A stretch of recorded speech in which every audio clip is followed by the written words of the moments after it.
Welcome to another exciting episode of the IDCA Wellness for Tech podcast, where we focus on empowering current and emerging technology leaders and those inspired by technology to lead well from within. My name is Jothi Dugar, the Chaos Guru, and I'm so proud and excited to be your host for this unique and truly revolutionary podcast. As a C-suite IT leader and executive myself, having been in the industry for decades, I understand all too well how chaotic, stressful, and high pressure the technology field can be.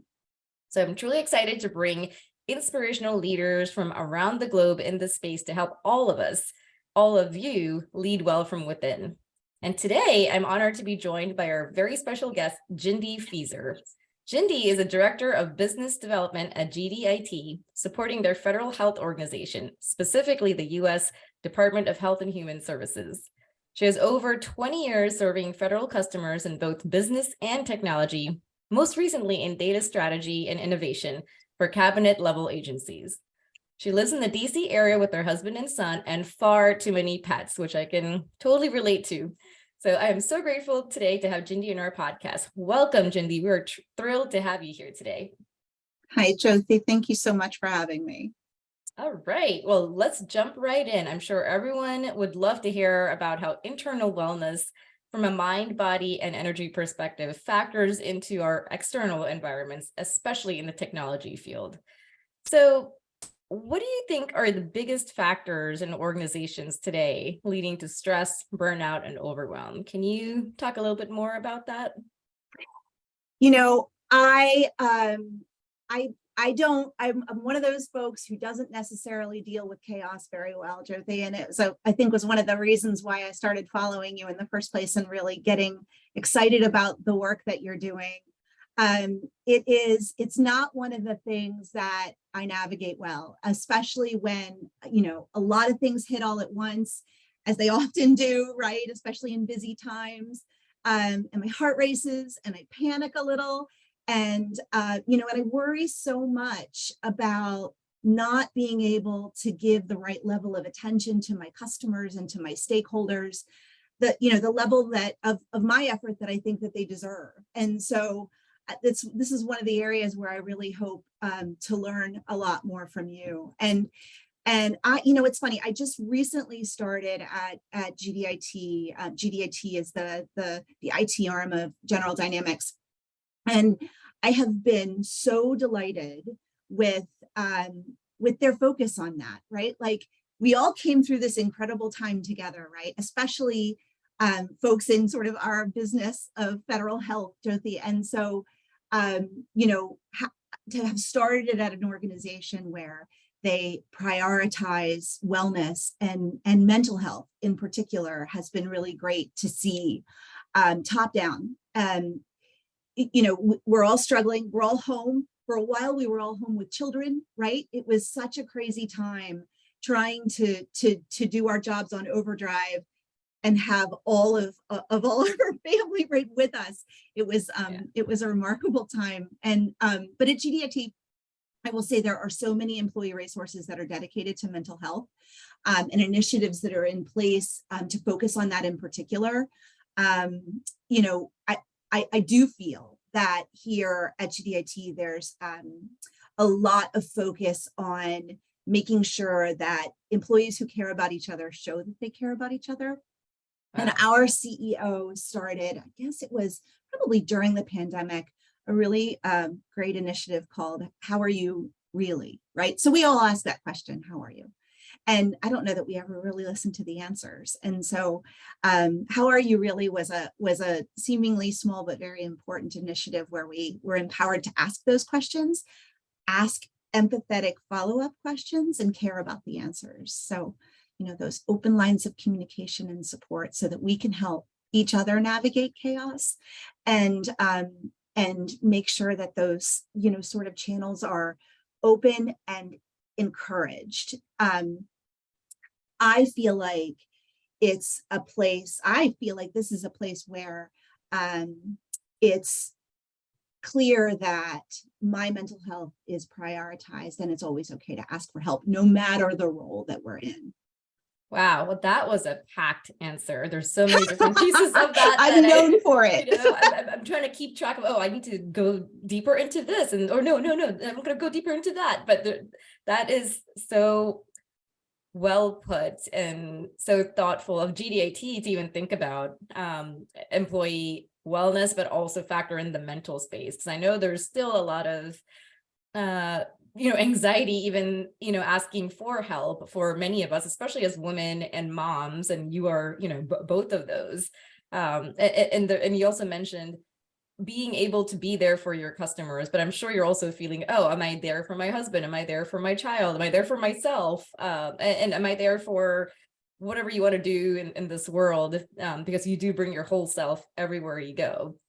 So let's actually jump a little deeper into what you just said about that. I know, do you sense any sense of guilt or shame or a feeling that of inadequacy? Because I know a lot of us women go through that from time to time, but especially if you're a young girl, there's a lot of us that go through, the imposter syndrome, or, hey, maybe I just got this job, it was just out of fluke, and or, hey, am I really, we try to be the perfect everything, right? Perfect mom, the perfect employee, the perfect leader, manager, and all of that adds to our internal chaos too. Like, are we the best at what we're doing, or do we sense a sense of lack? How have you, as a working mom in a pretty stressful field like technology, and that's also continues to be male dominated, although things are getting better, how have you been able to handle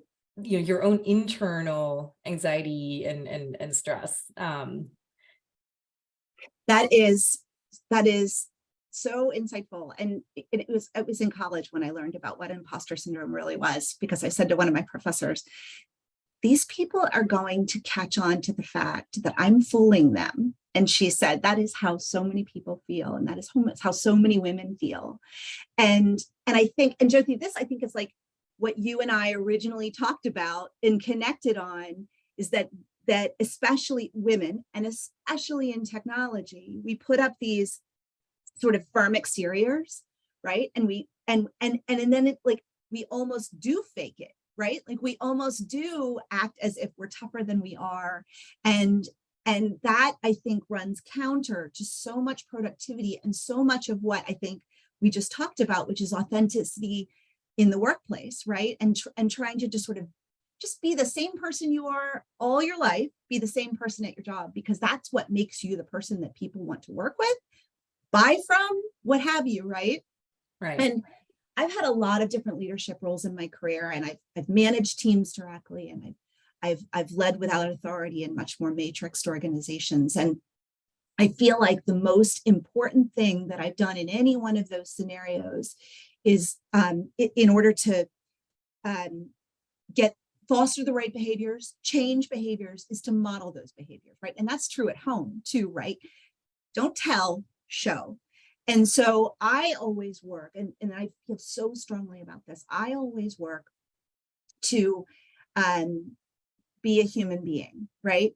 In everyday communications, to talk about myself as a human being, and not just an employee. I talk about my hobbies and my passions and my interests and my family.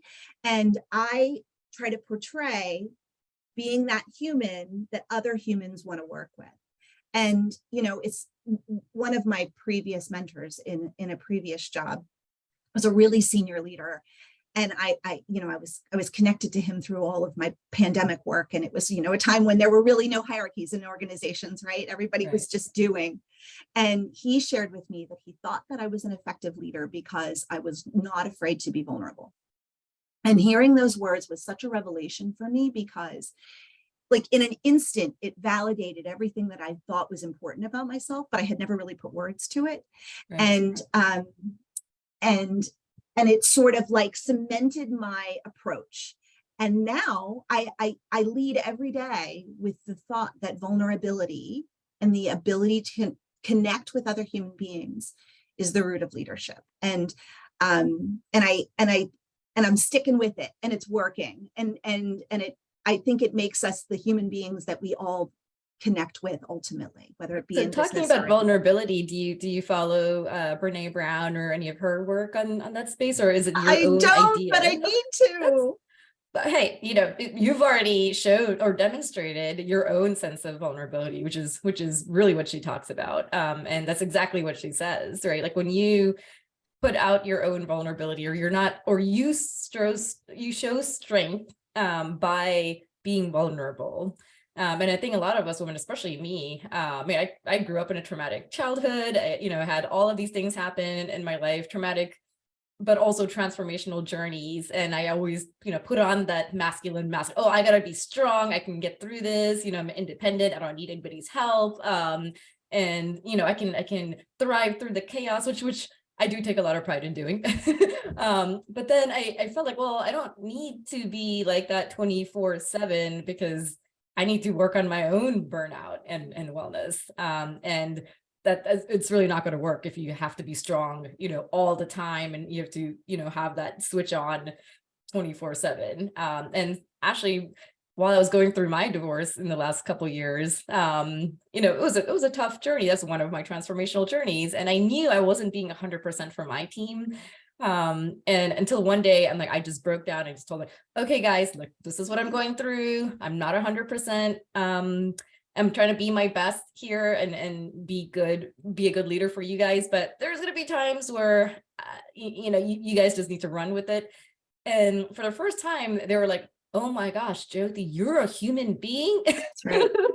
Is that what you're saying, that you're actually human? And I was like, oh, wait, so you don't think of me in any less way? They're like, oh, we actually think of you in a much higher way now, because before we're like, how is she doing this? And is that what's expected of? And I've always told them, like, this is just me. I don't expect this of you.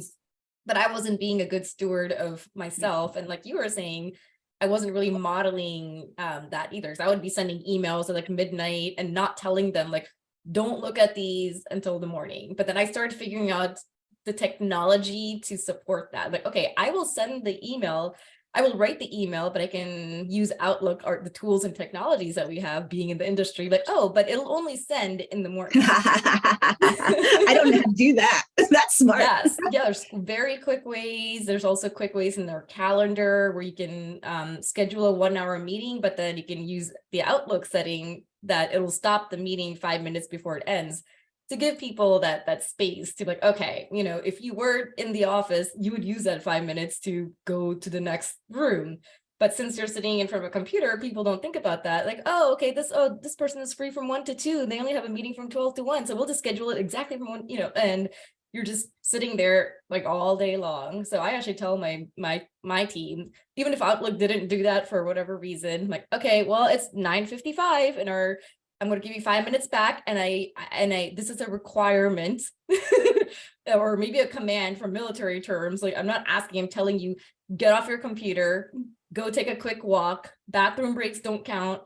I need you to actually get your mind off of work for like this next 5 minutes. You have my permission, do some jumping jacks, or, do a 3-minute meditation, whatever you have to do within that 5 minutes to kind of, regroup, re-energize, and then go to like whatever next meeting that you have. And if that supervisor has a problem with it, come back to me. That is exactly how I try to manage stress throughout the day. And I hadn't really realized that until I did a little bit of research. Your body benefits from exercise throughout the day because exercise mimics stress. So it's helping that those endorphins and that surge are helping your body react better to stress through just those little bursts of exercise. So I've been trying to do it.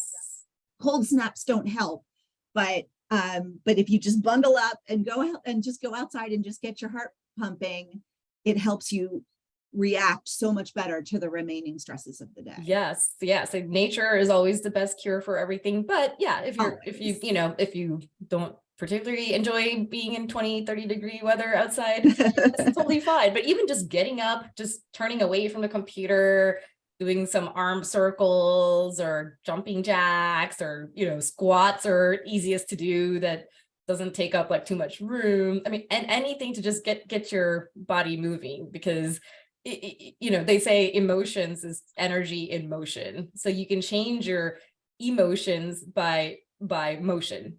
So if you're feeling down or stressed or, in the state of chaos, then just change your motion a bit. You don't have to go run a marathon, but just kind of change your position, look at a different way, or different angle, or even just physically change the room. Like if you're at home, okay, I'm going to take my computer to the living room and work out of there.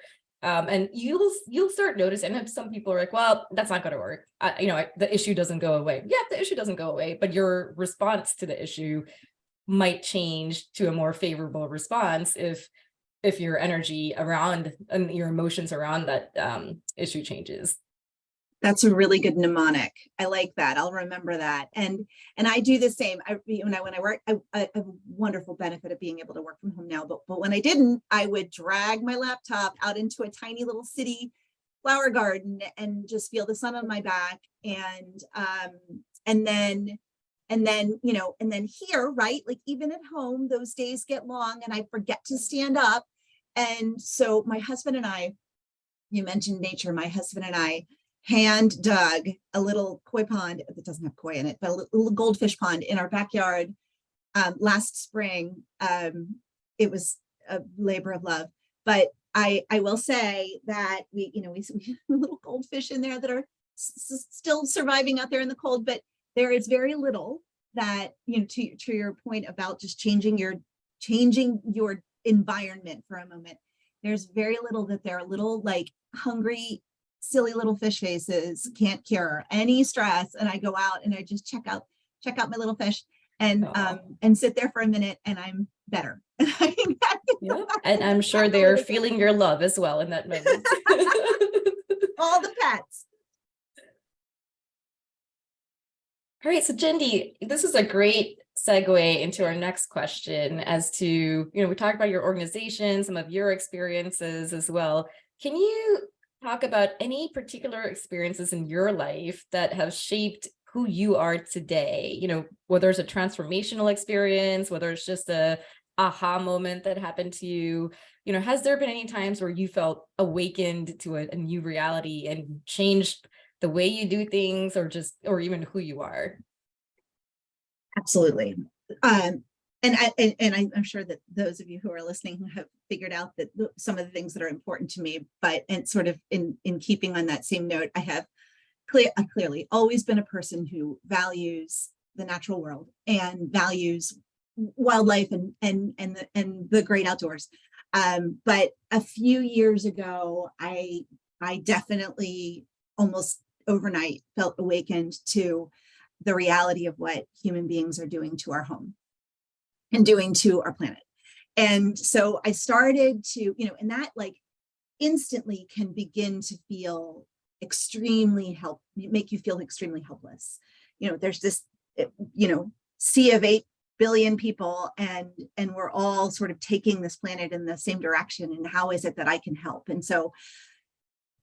And I think this is true of so many things. I felt as if the best way to do that is to take actions that not only might make, some semblance of incremental tiny changes, but also make me feel less helpless.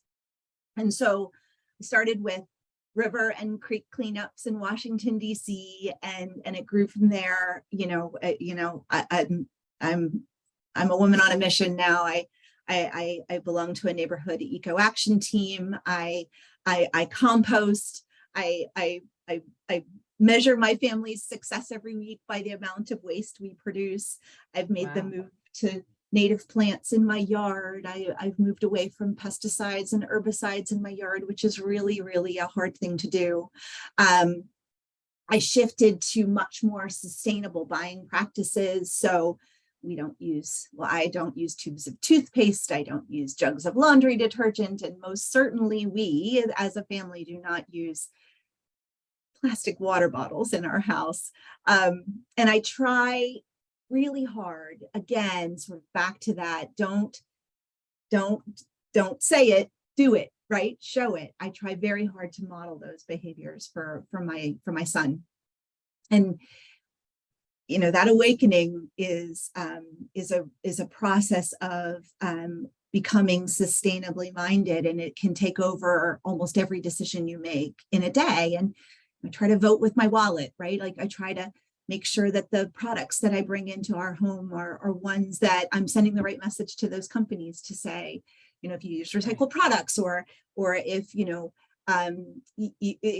have organic practices or sustainable practices in other ways, that those are important to my family. And so that is something that we do on a day-to-day basis here in our house. They say every successful person has a morning ritual that enables their day. Do you have one? And how do you adjust to the chaos of the day? Do you feel like your morning ritual actually helps you adjust to the chaos of the day? I've heard other folks on your podcast say similar things. I will, it's so cliche, I will do nothing at all without a big cup of coffee. And I ease in, right? Like I don't sit down at my desk with my coffee. I snuggle up warm and cozy with my coffee, and I ease into the day. I do not read the news. I do not read my email. I relax and sometimes read my Kindle for a little bit, but it is my quiet time, often before dawn, where it's, I just sort of warm up to it. And I think that's a way that I stay positive, and the day doesn't begin with a feeling of being overwhelmed. It begins on my terms. And throughout the day, I mentioned that I'm lucky enough to have a work from home status. That status enables me to build little rituals into the day and you mentioned, Jothi, the idea of arm circles, or a few minutes of meditation, or, those things are so important to just remember the priority of the day and not sort of let all of the things that keep coming in overwhelm you, and then you're not as productive in responding to those things. So if I use a quiet 15 minutes to go out and deadhead a plant in the garden in the summertime, or do a little bit of watering, and I come back in, and I'm just so much more clear. I'm so much more clear-headed, and I'm so much more creative. In the wintertime, as we discussed, I'll bundle up and take that 15-minute walk just to get those endorphins going.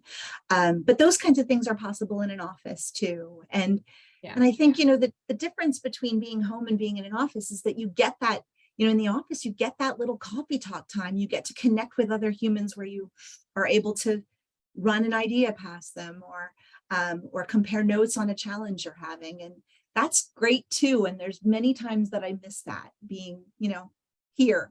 Right. Yeah. I actually started noticing we have to go back once a week or twice a pay period for now, with our current rules. And I noticed that, I was able to say before, I'm a lot more productive at home because, I can just kind of knock things out. But then now I'm feeling like, well, I do find the benefit of going into the office, because I have that 1 hour drive that I can listen to podcasts, or just kind of, clear. I mean, I intentionally, I don't think about work before I get to work. I'm like, I'm going to take this 1 hour drive and the 1 hour back just to kind of see what thoughts come into my mind that I actually do need to focus on, just about for myself, for self-growth. And I listen to Jay Shetty podcast. I'm a huge fan of his. And I keep writing names down. Oh, Jay Shetty, he's awesome. I actually went to his first, I guess, world tour. Yeah, it was his first time in DC this past week. It was great. It was a lot of good reminders. And something you said about the warm cup, he actually mentioned that the scientific reason why people feel good when they drink something warm is because it actually helps your body put out certain kinds of hormones that make you feel, it's not oxytocin, but there's something else. But, they say, he was kind of mentioning from a love perspective, like when you go to a restaurant, there is a reason why the lights are low, because it actually makes your pupils dilate. And when your pupils dilate, it produces a sense of, happiness within yourself.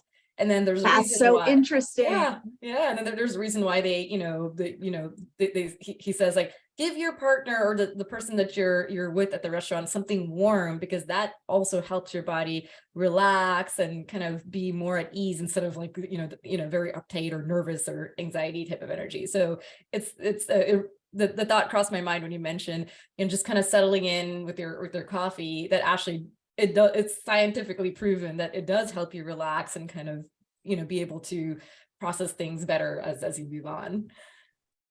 Hot water with lemon is my go-to in the middle of the day, but that's so interesting that there's a scientific reason why my hands like to wrap around it and sip.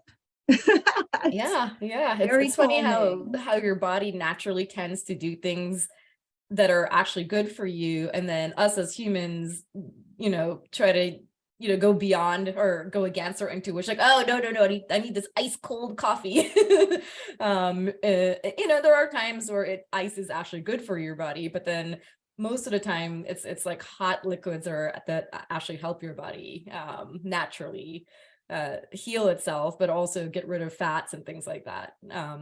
So it's great when they prove this scientifically like 20 years later after we've already been doing it.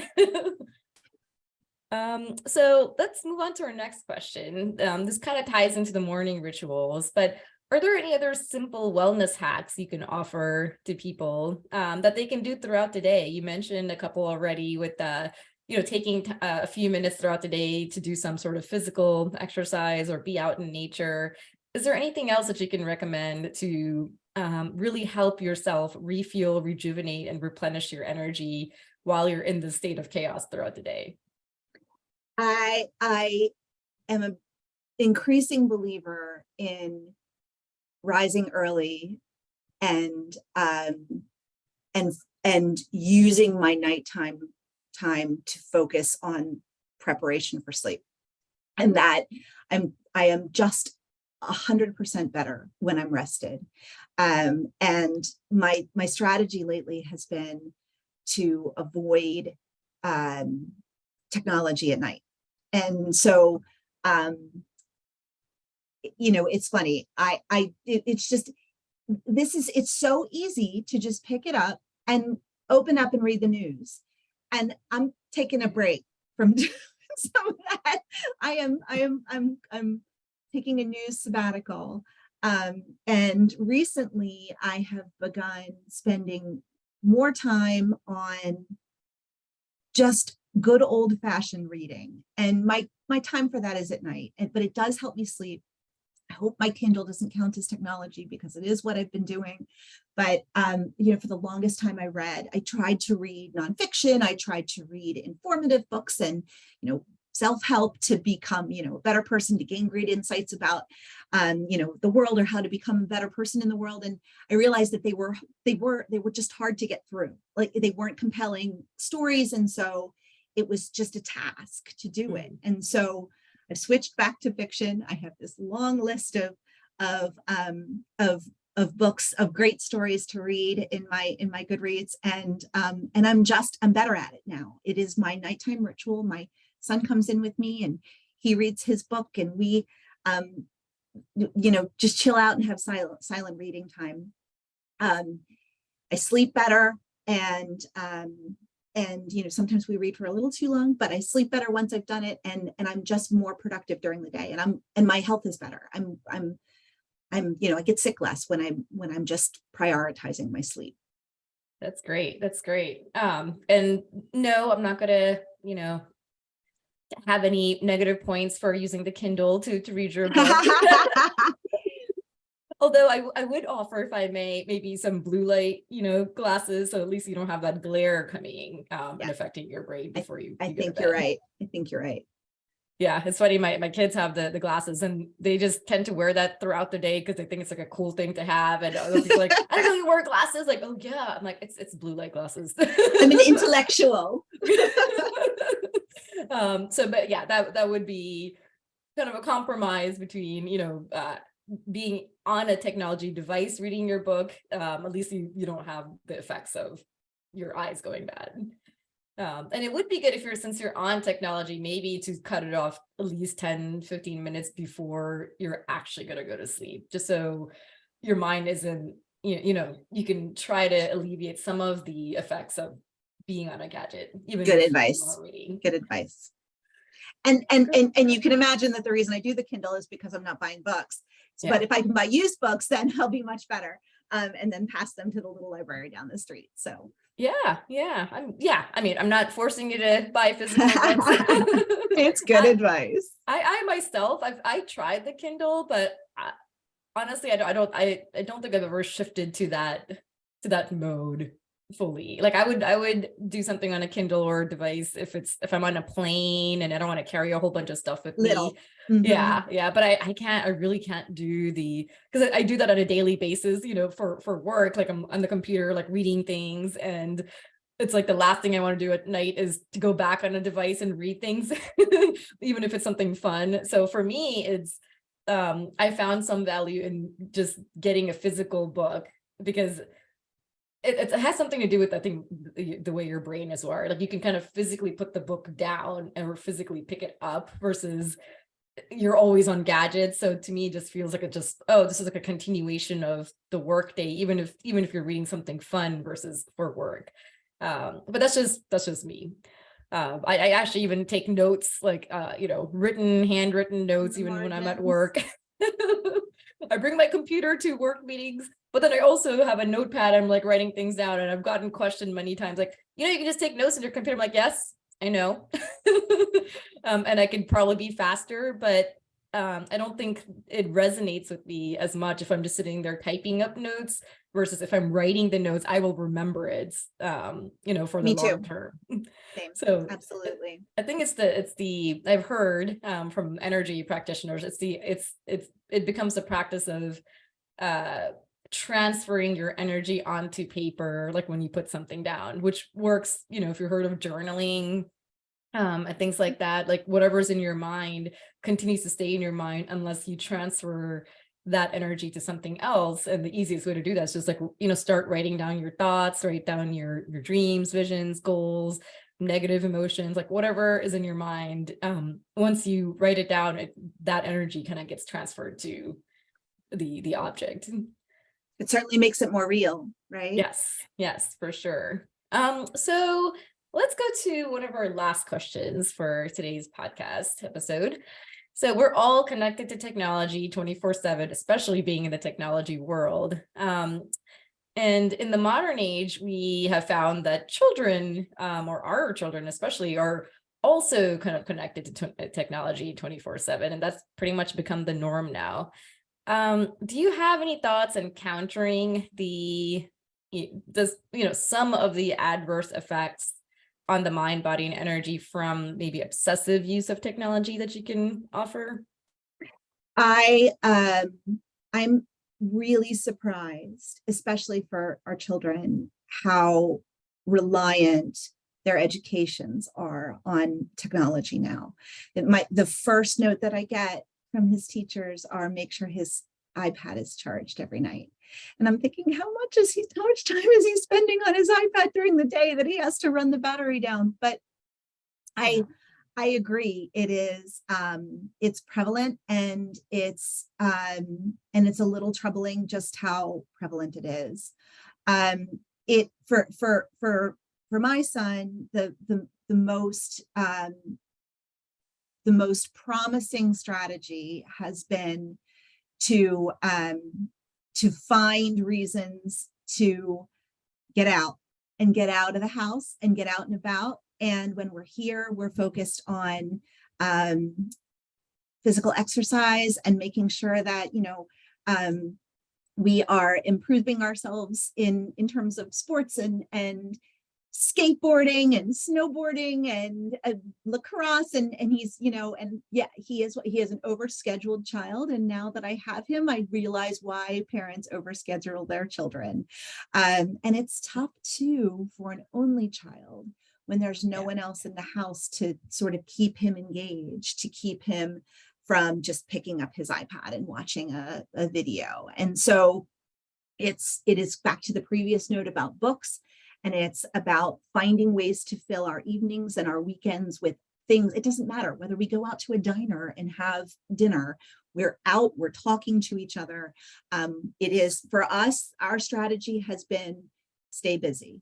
My husband and I don't have any trouble doing that with our careers and our family, but modeling the right behavior for our child is a matter of just keep it moving. Yeah, that's a great point. No Xbox, as little Xbox as possible. Yeah, Right? yeah. I mean, it's true what they say, with out of sight, out of mind. So actually now that, the children have kind of two different households. In my household, like there's no Xboxes, Wii's or whatever, PlayStations. And like, oh, wow, hey. And then Jothi. I always get the, well, we get this at our dad's house. I'm like, that's great. So every other week, I can't control what happens there, but when you come to my house, we're not doing that. You get, there's nothing really useful that's comes out of that. And so far that I've seen, and or if I do get that, I will intentionally buy educational games or something that you're really not going to play with.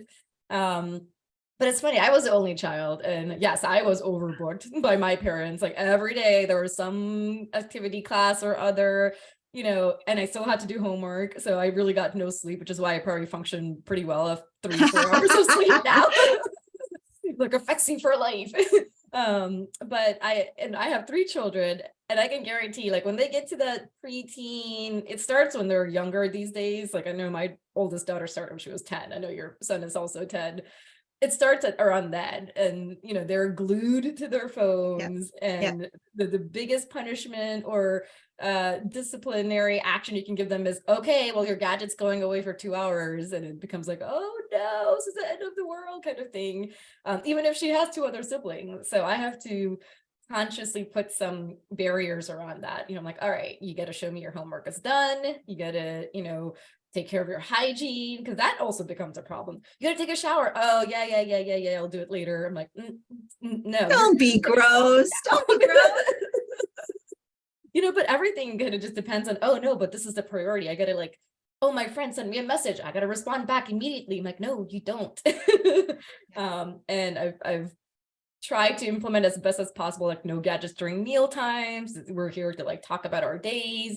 You don't have to talk about it, because like, oh, I don't have anything to say. I'm like, okay, well, I can talk about my day, and then your siblings can talk about their day. I'm sure they have plenty to say. You can just learn the art of listening and comprehending, and maybe showing some empathy, or and eventually we're all into it now. And I think one other thing that might be useful is like starting them on meditations, like even when they're young. And Wow. and just quick, like not a 45-minute like Right. awakening type of meditation. Quick, like I do it right before bedtime usually, because then kind of helps them stay in that relaxed mode and sleep better. So because my younger 2 are still young, they're like, oh, we get scared at night, nightmares, blah blah blah. So I'm like, okay, well, why don't we do this quick 10-minute meditation? You can relax, let go of all the energy that's not serving you, and then they're out. Like even in the middle of the meditation, it's like silence. I'm like looking over, I'm like, oh wait, are they meditating or are they sleeping? Like, you know what? Potato. Slowly walk out of here.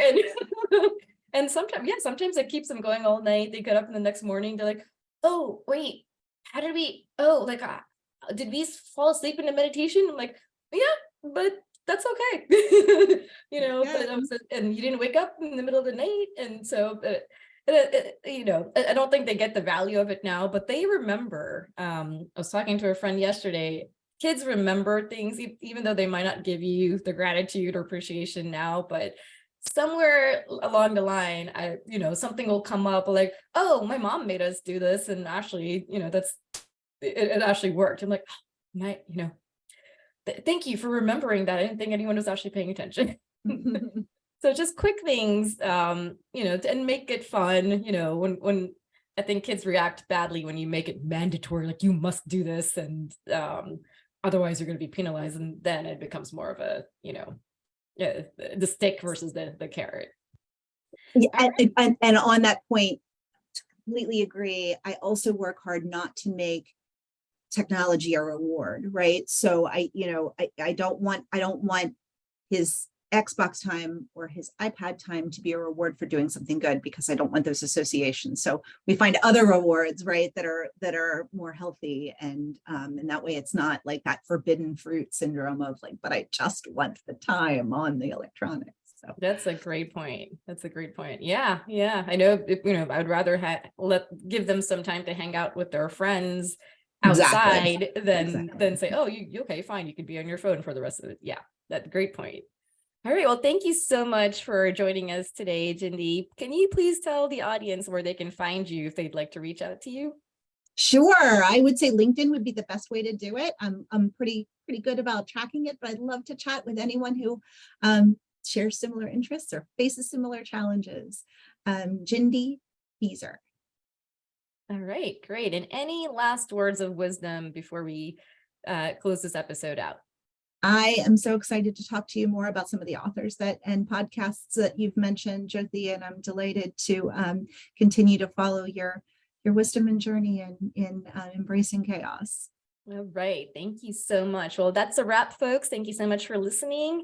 We will have all of Gindy's links to this podcast, as well as Gindy's information below, and see you all every third Wednesday of the month to focus on wellness and leading your life from within.